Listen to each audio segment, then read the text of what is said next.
Hey, what's up guys? Today I'm going to be doing an oil change on my 2006 CBR 600 F4i.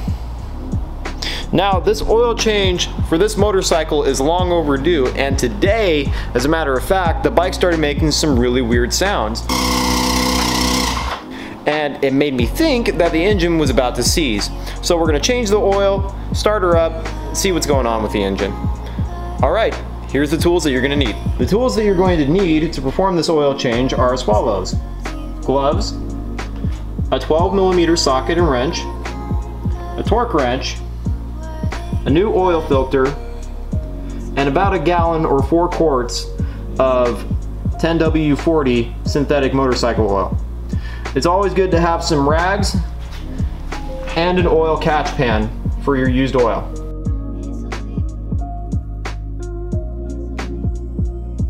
Now, the process for this oil change is going to be coming from this Honda CBR 600 F4i maintenance manual.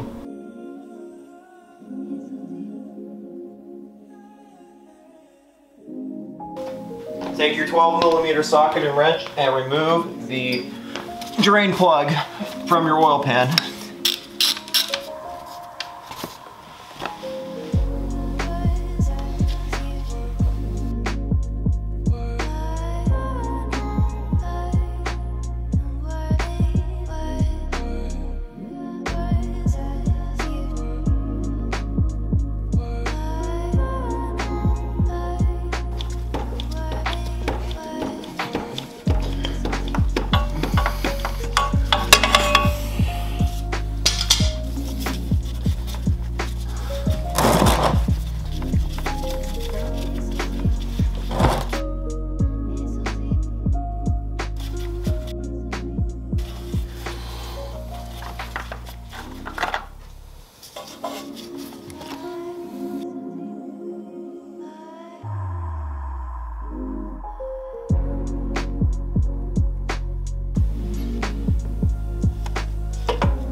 Alright guys, thank you so much for watching. I hope you've learned something about changing the oil on your motorcycle, particularly the CBR 600 F4i.